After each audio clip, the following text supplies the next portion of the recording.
On a day when COVID cases hit over 1,500 again and Toronto and Peel go into lockdown, the Ford government says hope lies with vaccines. But mass immunization is still months away. 2.4 million doses will begin arriving in January, but it will be at least the summer before they are all here. Once approved, once in mass production, these vaccines will finally bring an end to this pandemic. The Ford government says it expects to have its first round of vaccines arriving from January to March. The initial priority is to get them to residents in long-term care and healthcare workers, and then to the rest of the population. But it will be a logistical nightmare to store, deliver, and distribute 2 doses per person. We have to vaccinate them not once but twice within 21 days. So there's going to be a need to have very, very detailed, very precise clinical records. A second round of vaccines will arrive between March and July, which again will take time to distribute.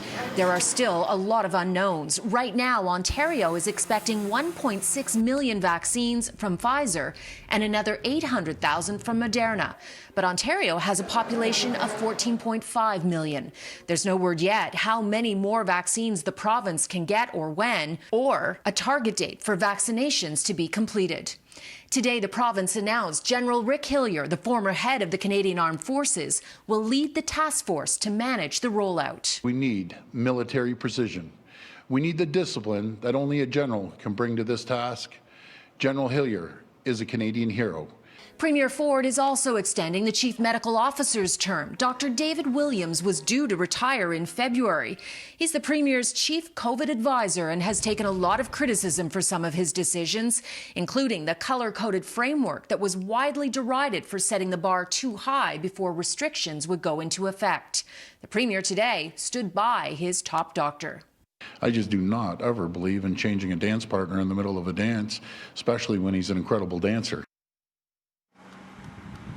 And as the 28-day lockdown in Peel and Toronto began, Dr. Williams today said what no one wants to hear, that it could be extended beyond Christmas.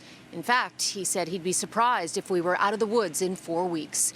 He promised to have some guidelines around how to celebrate the holidays safely later this week.